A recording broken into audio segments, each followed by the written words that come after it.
साथियों नमस्कार। ट्रेन हादसे का एक और कलंक इस देश की सरकार के माथे पर चस्पा हो गया। कोरोमंडल एक्सप्रेस ट्रेन हादसा। बहानागा स्टेशन के आउटर लाइन पर एक मालगाड़ी खड़ी थी। हावड़ा से चेन्नई जा रही कोरोमंडल एक्सप्रेस स्टेशन से 300 मीटर पहले डिरेल हो गई। उसके बोगी पटरी से उतर गई और रेल का इंजन जो स्टेशन पर मालगाड़ी खड़ी हुई थी आउटर पर, उसके ऊपर ट्रेन का इंजन चढ़ गया और जो अन्य उसके पीछे बोगियां थी वो उछलकर तीसरे प्लेटफार्म की ट्रैक पर आ गई और उधर से जो ट्रेन गुजर रही थी वो भी तुरंत नहीं गुजरी। ऐसा रिपोर्ट आ रही हैं कि इस ट्रैक पर हावड़ा बेंगलुरु एक्सप्रेस कोरोमंडल डब्बों से टकरा गई और वो टाइम 2 घंटे बाद का बताते हैं। यानी इस दौरान उसको सिग्नल किसने दिया? जब ट्रेन हादसा हो गया था तो उस पर आवाजाही तुरंत क्यों रोकी नहीं गई? ये बहुत बड़ा प्रश्न है। 300 लोगों के लगभग अपनी जान यात्री गंवा चुके हैं। देश के प्रधानमंत्री हों, रेल मंत्री हों, ये केवल इवेंट मैनेजरी का काम कर रहे हैं। इस देश ने ऐसा नहीं है कि केवल यही रेल हादसा देखा, इससे पहले बहुत से रेल हादसे ये देश झेल चुका है। लेकिन इस देश ने ये भी देखा है कि रेल मंत्री ने अपनी नैतिक जिम्मेदारी लेते हुए अपने पद से त्यागपत्र देने का काम किया। देश के पूर्व प्रधानमंत्री लाल बहादुर शास्त्री जब रेल मंत्री थे, एक रेल हादसा हुआ, उन्होंने तुरंत इसकी जिम्मेदारी अपने ऊपर लेते हुए त्यागपत्र दे दिया था। नीतीश कुमार रेल मंत्री होते हुए त्यागपत्र दे चुके थे एक रेल हादसे के बाद। लेकिन मौजूदा सरकार में सत्ता से चिपकने की इतनी ललक लालसा और इतना मोह है कि ये जिम्मेदारी अपनी लेते ही नहीं है। चाहे देश की बेटियां बैठी हों, उनको न्याय नहीं मिल रहा हो, देश के गृह मंत्री उसकी कतई जिम्मेदारी नहीं लेंगे।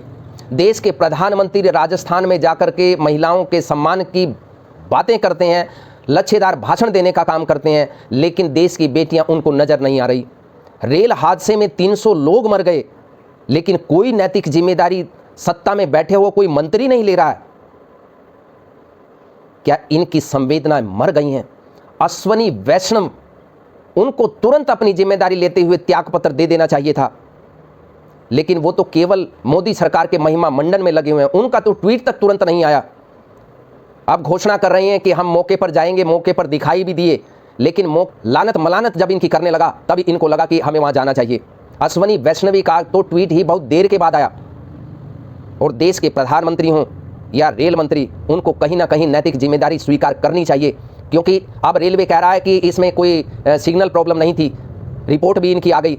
अरे कमाल की बात है, क्या रेल का मन कर गया था कि पटरी से ट्रैक से नीचे उतर जाएं और उस खड़ी बोगी में या खड़ी उस मालगाड़ी में जाकर के टक्कर मार दें? ट्रेन का तो मन नहीं किया होगा। कहीं ना कहीं कोई कमी हुई होगी, ट्रैक में कोई दिक्कत होगी, इस वजह से वो डिरेल हुई।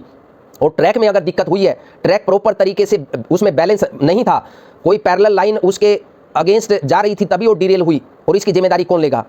रेलवे मंत्री होकर के ट्वीट करना, अपनी सरकार की वाहवाही करना या इवेंट मैनेजरी करना, यही रेल मंत्री का काम नहीं है। रेल मंत्री की जिम्मेदारी होती है 0% लेकर के आना हादसों को। रेल यात्रियों को ये सुनिश्चित कराना कि जो आप यात्रा कर रहे हैं, आपकी यात्रा सुरक्षित रहेगी। और कहीं जिम्मेदारी अगर इस प्रकार की कोई लापरवाही की आती है, हम नैतिक जिम्मेदारी लेंगे। हम उनके जान और माल की सुरक्षा की गारंटी देते हैं। जो लोग मर गए उनके परिवार को जीवन यापन का साधन देना, उस परिवार को आर्थिक सहायता देना, ये सरकार की नैतिक जिम्मेदारी है। नवनिर्माण पार्टी मांग करती है कि जितने भी यात्री मारे जा चुके हैं, हम पूरी जिम्मेदारी के साथ कह रहे हैं कि जो मारे जा चुके हैं वो मरे नहीं हैं, उनको मारे जा चुके हम इसलिए कह रहे हैं कि अगर उस ट्रैक पर प्रॉपर तरीके से मॉनिटरिंग की होती तो ये यात्री आज जीवित होते। दिवंगत परिवार के लोगों को आर्थिक सहायता देना, क्योंकि जो दिवंगत हो चुके हैं, मर गए लोगों को कोई इस धरती पर वापस नहीं ला सकता और ना ला सका है, लेकिन जो जीवित बच गए हैं उनकी सहायता करने की नैतिक जिम्मेदारी सरकार की है। उन्हें आर्थिक तौर पर किसी भी प्रकार की उनको आवश्यकता हो, मेडिकल फैसिलिटी के साथ साथ उनके बच्चों की परवरिश की देखभाल करने की जिम्मेदारी रेलवे को उठानी चाहिए। ये हमारी मांग है। पैसे को इवेंट मैनेजरी में करोड़ों रुपए, कई सौ करोड़ रुपए बहा देने का मतलब ये नहीं होता कि आप केवल लीपापोती करके, केवल ट्वीट करके, केवल इंक्वायरी जांच की घोषणा करके, इंक्वायरी जांच बिठा करके इसका भरपाई करने का काम नहीं कर सकते। जो हादसा हो चुका है उस पर अफसोस जाहिर करने से काम नहीं होगा। जो जिम्मेदार लोग हैं, जिनकी नैतिक जिम्मेदारी है, उनको जिम्मेदारी लेनी होगी। क्या देश के रेल मंत्री को इस हादसे की जिम्मेदारी के तहत उनको फांसी के तख्त पर लटका क्यों नहीं दिया जाना चाहिए? या इसके किसी बड़े अधिकारी को, जिसकी नैतिक जिम्मेदारी है, जिसके अधिकार क्षेत्र में ये पूरा काम आता है, उस बड़े अधिकारी को फांसी के तख्त पर क्यों लटका दिया नहीं जाना चाहिए? क्योंकि एक दो जो निचले स्तर के कर्मचारी हैं उनके ऊपर जिम्मेदारी डालकर उनको सस्पेंड कर इस पर लिपापोती करने का काम किया जाएगा, जैसे पहले हमेशा ऐसा होता आया है। बड़ी जिम्मेदारी तय करने की जरूरत है, बड़े मगरमच्छ को पकड़ने की जरूरत है, क्योंकि जब बड़े मगरमच्छ को जिम्मेदारी दी जाएगी, उसकी जिम्मेदारी तय की जाएगी, तब जाकर के एक पॉजिटिव रिजल्ट आना शुरू होगा, रेल हादसे बंद होंगे। और ये नहीं है कि पहले के आप गिनाने लगो कि उस टाइम कांग्रेस के राज में या उस राज्य में बहुत से रेल हादसे हुए, अब क्या हुआ। एक एक यात्री की जान की कीमत है, और जान की कीमत कितनी होती है, कितनी बेशकीमती जान है, ये उसके परिवार से पूछिए जिनके प्रियजन चले गए।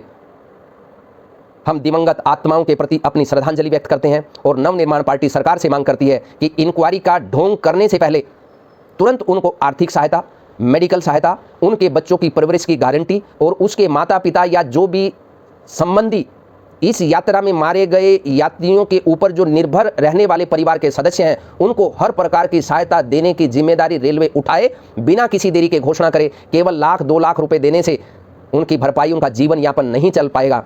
इसलिए हमारी मांग है कि रेल मंत्री, प्रधानमंत्री तुरंत घोषणा करें, आर्थिक सहायता के साथ साथ उस परिवार की परवरिश की जिम्मेदारी रेलवे उठाए।